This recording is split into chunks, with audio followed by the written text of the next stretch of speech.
안녕하세요. 오늘부터는 앞으로 두 번에 걸쳐 자폐아동들의 공격 행동과 대처법에 대해 이야기 나눠보고자 합니다.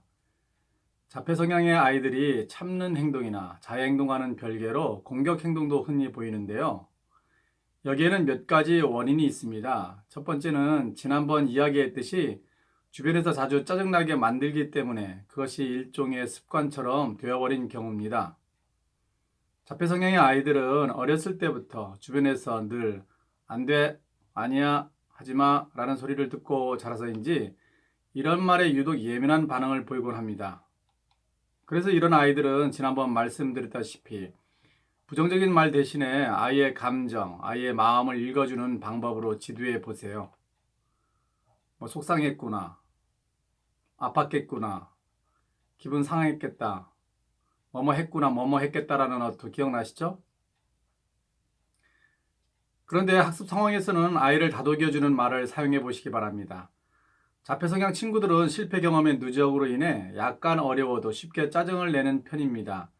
그래서 이때는 못해도 괜찮아, 틀려도 괜찮아, 실수해도 괜찮아, 그냥 한번 해보는 거야 라고 이야기해 주세요.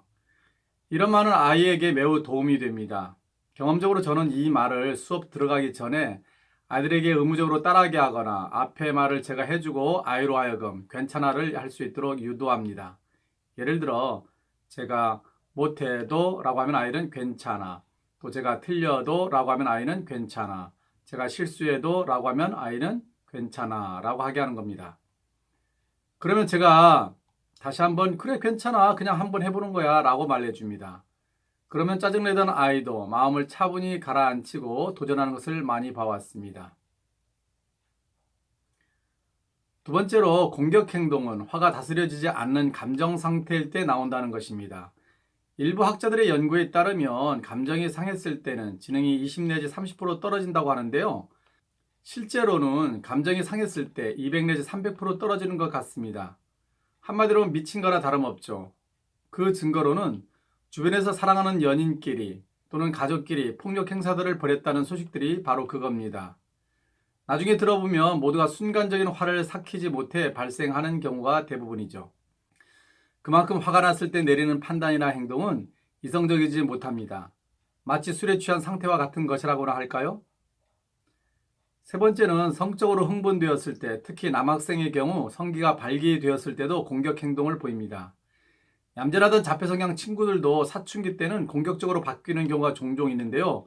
그것은 바로 이 이유 때문일 가능성이 큽니다. 이 경우는 청소년기의 자폐아동들 중에서도 지적장애나 언어장애 중복일 경우에 흔히 나타나곤 합니다.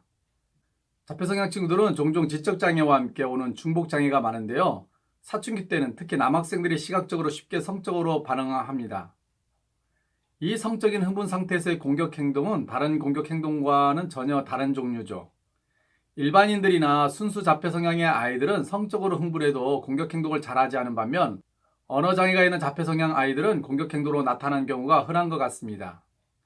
마지막으로 우울증이 심한 자폐 성향 학생들의 경우도 공격 행동을 종종 보입니다. 이는 자해 행동이 타인을 공격하는 형태로 바뀐 경우인데요. 아마도 자해 행동이 나타날 때 주변에서 계속 말리거나 야단맞았던 경험으로 인해 나타나는 것이라 볼 수 있습니다. 여기서 잠깐만요. 어떤 분들은 아마도 제가 지난번에 자폐성향 친구들이 화가 나거나 불편했을 때는 참는 행동을 통해 자기를 표현한다고 했는데 그렇다면 왜 공격 행동에서는 참지 못하는 것이냐고 질문할 것 같군요. 한 가지 사실은 자폐성향 아동들이 공격 행동 중에는 참는 행동도 분명 있습니다. 이것은 자폐성향 아동들이 더 잘합니다. 공격 행동처럼 보여도 사실은 참는 행동인 경우는 다음과 같습니다. 자폐아동이 상대방을 물 때 당하는 이들은 전혀 아무런 반응을 보이지 않는다면 그것은 참는 행동입니다. 무는 아이의 표정은 정말 엄청나게 세게 무는 표정인데도 막상 그것을 당하는 아이의 표정은 전혀 아무렇지도 않습니다. 진짜 물린다면 악소리 내는 건 당연하겠죠? 그런데 전혀 아무렇지도 않다는 건 이 아동이 전혀 아프지 않게 지그시 물고 있다는 거죠. 저는 자주 공격적인 행동을 하는 중3짜리 자폐 친구가 저를 물려고 할 때 단지 참는 행동임을 증명하고 싶어서 아예 제 팔뚝을 그에게 물라고 내어준 적이 있습니다. 제가 예상했던 대로였죠. 그 무는 정도는 일반적으로 무는 형태는 물론 아니었습니다. 약간 기분이 나쁠 정도였지만 참을만 했습니다. 그래서 제가 계속 물어보라고 했더니 5차례 정도 물고는 결국 자기도 미안했던지 울음을 터뜨리더군요. 만일 제가 참지 못할 정도로 아팠다면 연속적으로 5차례 물라고는 하지 않았을 겁니다.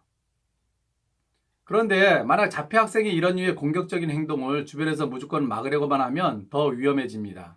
가령 자폐 성향의 아동이 다른 아동을 깨물 때 이것을 막으려고 하다가는 물린 학생이 더 위험해질 수 있다는 말이죠. 왜냐하면 대부분의 선생님이나 부모님들은 공격하는 아동을 제지하기 위해 급한 마음에 아이의 머리를 밀거나 당길 가능성이 크기 때문이죠. 그러면 그대로 물린 아동의 살점이 뜯길 수 있는데요. 이것은 제가 직접 목도한 적이 있거든요. 그래서 이런 경우는 물린 당사자가 아프다고 고함치거나 하지 않으면 그 행동이 끝날 때까지 그냥 두는 것이 좋습니다. 아마도 물린 자국만 났지 별 이상이 없을 겁니다. 오늘은 여기까지 하고요. 다음 시간에는 자폐 성향 친구들의 공격 행동을 한 번 더 다루도록 하겠습니다. 감사합니다.